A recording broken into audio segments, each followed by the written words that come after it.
I got this 12 gauge aluminum. It's the heaviest gauge yet, but it's aluminum, so it's still soft. But because it's fatter, I'm hoping I can do some heavier hammering, get some flatter, wider stuff going on, but we'll see. This is, I finally got a nice earth tone. They just listed it as brown, but it does look kind of like an antique copper or an antique brass. What should we do? Let's cut this much. This is the standard measurement of this much. You can tell by my hand that you'll have to figure out how much it is, but I'm going to guess it's about 7 inches. Let's, what are we going to do? Magnet got stuck on there. Turn this like that. Start with a loop, and that'll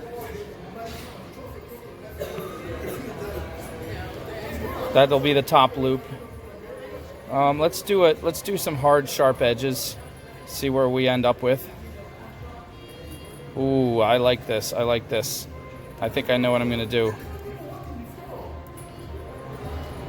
Totally made this up, like, on the spot. I had no idea what I was going to do.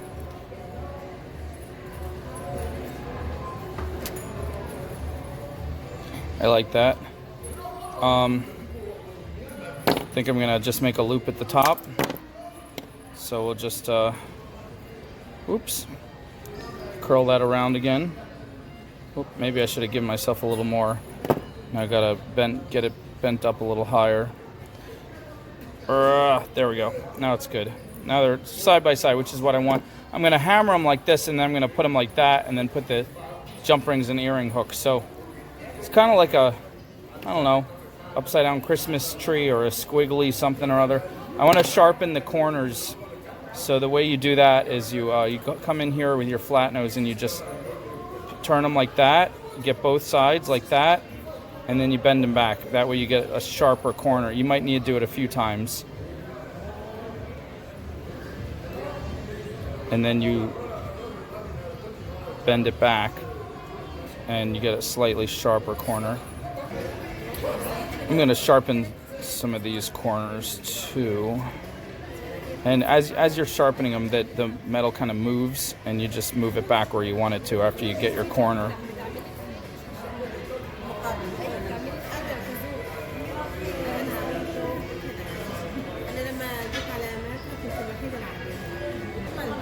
Now, if you want to get two the same, you want to map them out before you hammer them, because hammering is going to change the size and shape. If I had cut two of the same exact size, measured off of each other's start, then this would be easier. But now, because I didn't, I'm just going to have to keep bending this and putting it down there to try to make it look the same. But again, handmade, they don't have to be exact. And sometimes you might want to make them totally randomly, wildly different just for the fun of it. Today I'm just going to try and make them the same because I just want to see how nicely this metal hammers.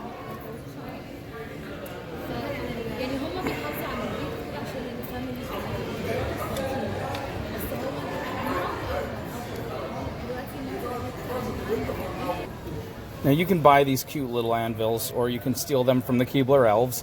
But somebody mentioned that if you don't want to get one of these, you can get just like a heavy piece of metal. Someone used a door hinge or like an old flat piece of metal that was part of a fixture and just screwed it to a big chunk of wood, and that, you know, works. But in any case, make sure underneath, a table is not good. I'm going to do it on this table just so you can see it. But it's better to do it on a floor or a very, you know, solid place like a concrete, maybe tile. If you do tile, make sure you put something soft underneath so you're not going to crack the tile. But anyway, let's just do this. Let's do this hammering. So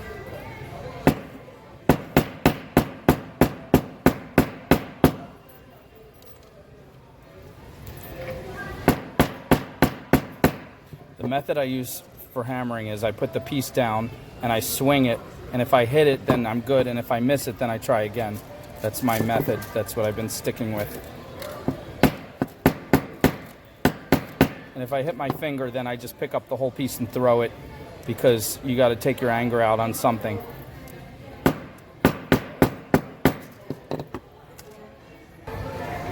Not bad. I really like the flatness that came out of this. Sometimes they'll get a little bent weird this way, just kind of get them nice and flat. Having hammer marks means it's extra cool.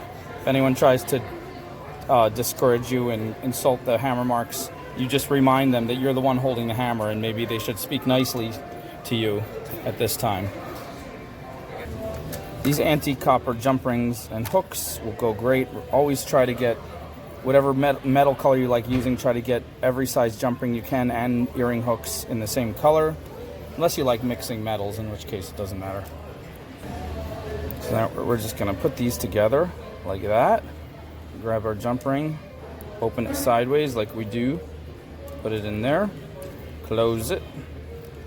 You might need 2 pairs of pliers, but my fingers are just super powerful. Don't be afraid as they come for you. Sorry, that was a little terrifying. Just get the little baby one. The reason we do 2, because if we only did 1, the earring hook would turn sideways like that. And then you wouldn't see it sticking out of the ear. It would look like this instead of that. Do you see what I mean? So now we open this little baby one, and we can just put the hook right on. We don't need to even open the loop on the hook, and we're done. Bam! Let's do the next one. Voila! Now we could stop right here, but let's spice them up a little bit. We're going to use our cutters, and being careful not to cut through it, obviously. We're just going to put little lines, just a little squeeze. Little squeeze.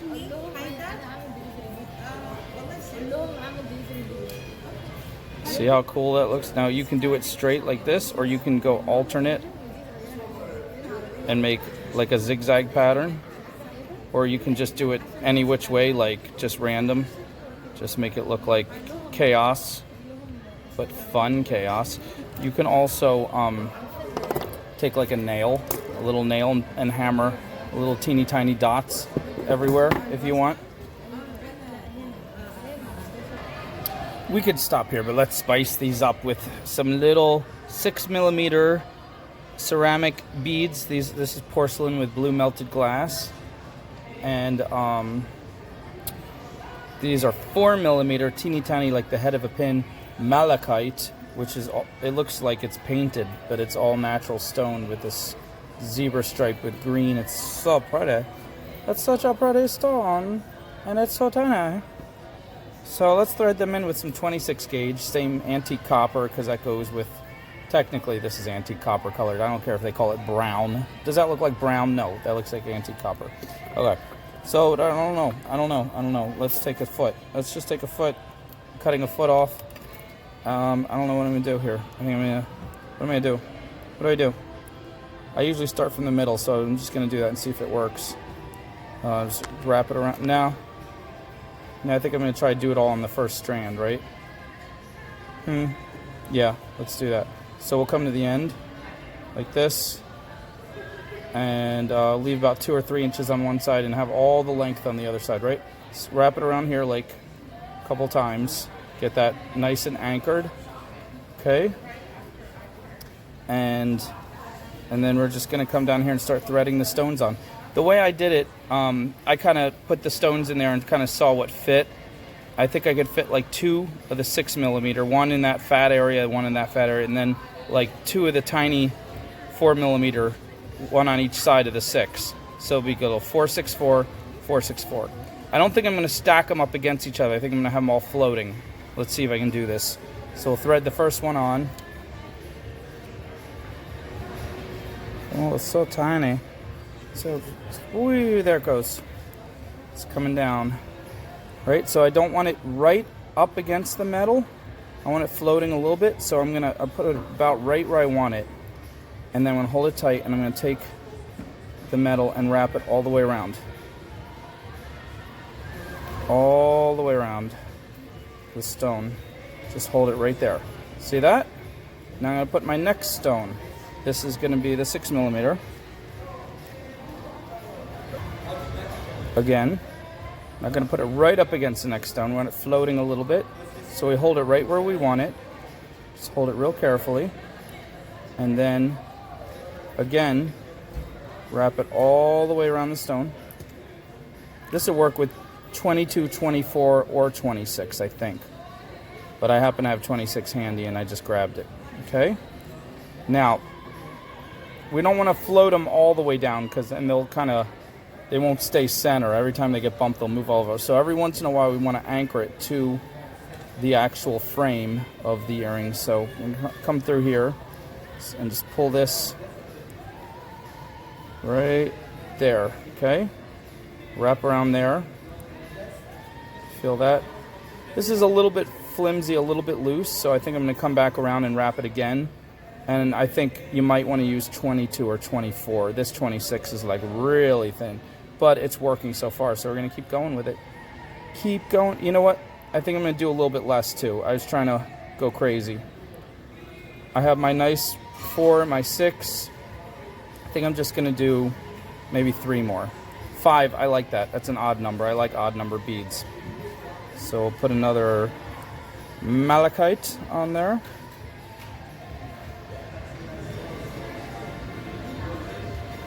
Hold it right where we want it. Ooh, I'm gonna get a stripier one. This one's a little bit all black. Got him right there. Hold him tight. This is a delicate thing, and it's gonna bump all over, and you just keep working with it. Now, if I didn't put the earring hook on already, it wouldn't be bumping me, but that's okay because I like bumping earring hooks. It just makes it more challenging. Okay, we got it wrapped around, and put it right where we want it. You have to keep adjusting it right where you want it. And then we'll come back to our next ceramic bead. And you know what? I really don't think I have room for another malachite. I think I'm just going to do 4 and 4. So we're going to wrap it around. And it doesn't matter if you wrap it around the back or the front of this frame. Like, you're floating the bead in the middle, if that makes sense. So just get it wrapped around. It kind of holds it in place, right? And we're going to anchor it again against the frame right here. Wherever you end up is a fine place. And it's fun. These little marks here are actually holding the wire better. It's kind of textured. So we're going to wrap it around twice just to be secure, extra secure, right? And then we're going to come back up. And should we go through the beads again? 26 gauge might actually go. It'll definitely go through that ceramic bead. I don't know if it'll go through the malachite again, but I'm going to take it through the ceramic bead just to be. I've never done that before with a bead. This is a first, exclusive. You saw it here, and I'm trying just getting through there. I'm going to pull it tight, hold the bead in place. Try not to let it pull the bead out of where you want it to be. Right? Is that working? Okay, it kind of moved all over this place, and then the wire kind of bumped off of it. All right, so I'm learning as I go. I think I'm just gonna wrap it. I'm gonna thread it through here,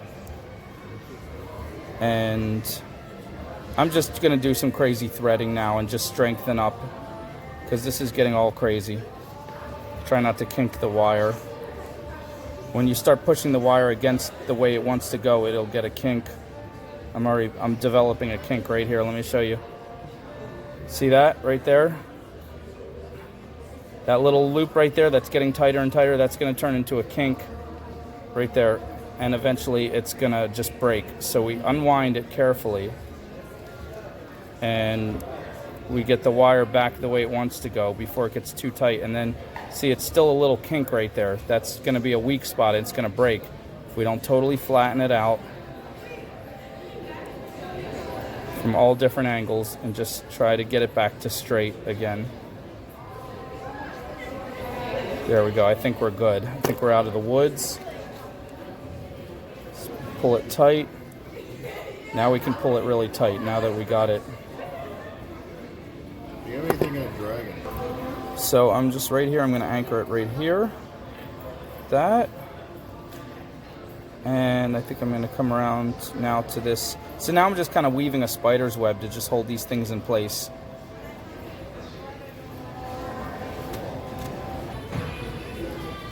Just thread that through. Oops, see how that grabbed that? Pulled it right off of the earring. That means it's trying to pull it right off of that way. So that means it needs to be anchored on this side. counterbalance it, hold it in place. All right, we're about to run out of wire, which is perfect because we're almost at the top. I think I'll just come around here one more time. Pull that tight. Come around this malachite once.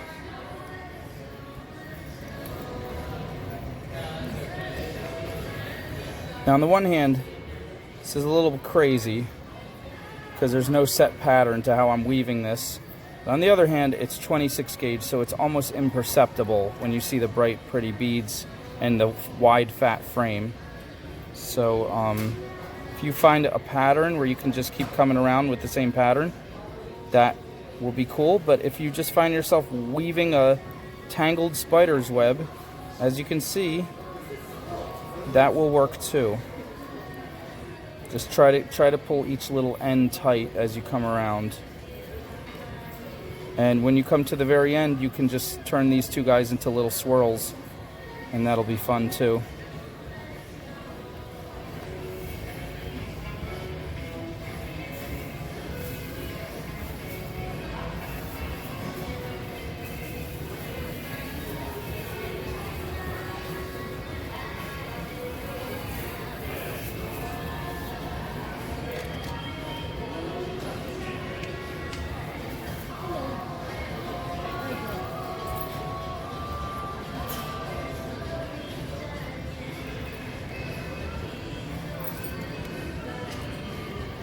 You can just shove that little swirl anywhere. This is going to make a nice big swirl with this one.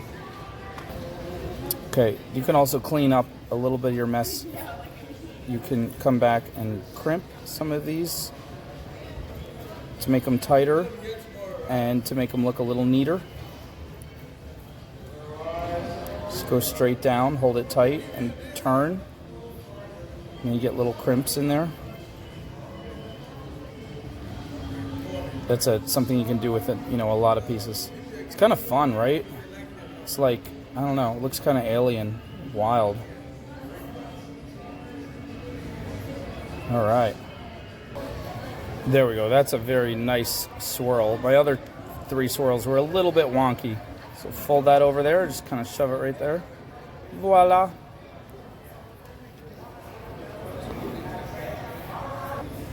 Very different.